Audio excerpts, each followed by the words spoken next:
Okay, so the things you like about your setup, I'll start with that.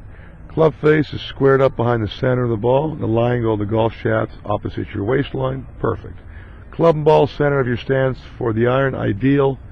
Feet about shoulder width for pivoting purposes, also great. Feet, hips lined up complementary to the club face itself. Couple little things we got to work on.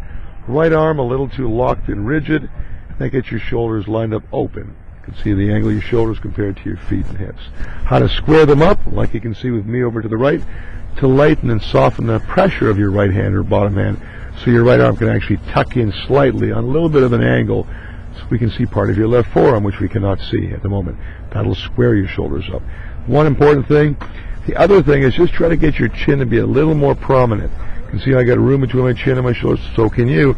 As long as you stay on the balls of your feet with your body weight, which you were for most of your swings, your chin can be raised up and still view the ball, and you got more room to turn even further back naturally.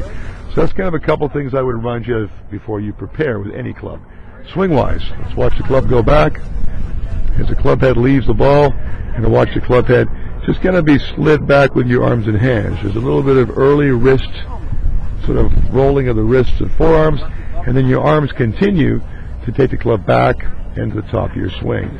So we get a little steep as a result of it, exactly. And you can notice about there, we overswing. So your shoulders have kind of finished turning about there, because you have no room, so the arms continue. So with that slight collapse at the top, you're going to have to, on the way back down, throw the club or re-extend it back down towards the ball, time things here, which you did nicely, and gather the ball out of your way. The only problem is to rely on all that recovery would take thousands of balls a week to get that perfection, right? So if we got a good setup, balance and room, you can make a full turn of your shoulders without getting blocked, as I mentioned at the top of your swing, and then be able to pivot with your lower body far more effectively with less moving parts required on your part to do so. So it's a setup you can apply to any length of club, just adjust for the club length and ball position.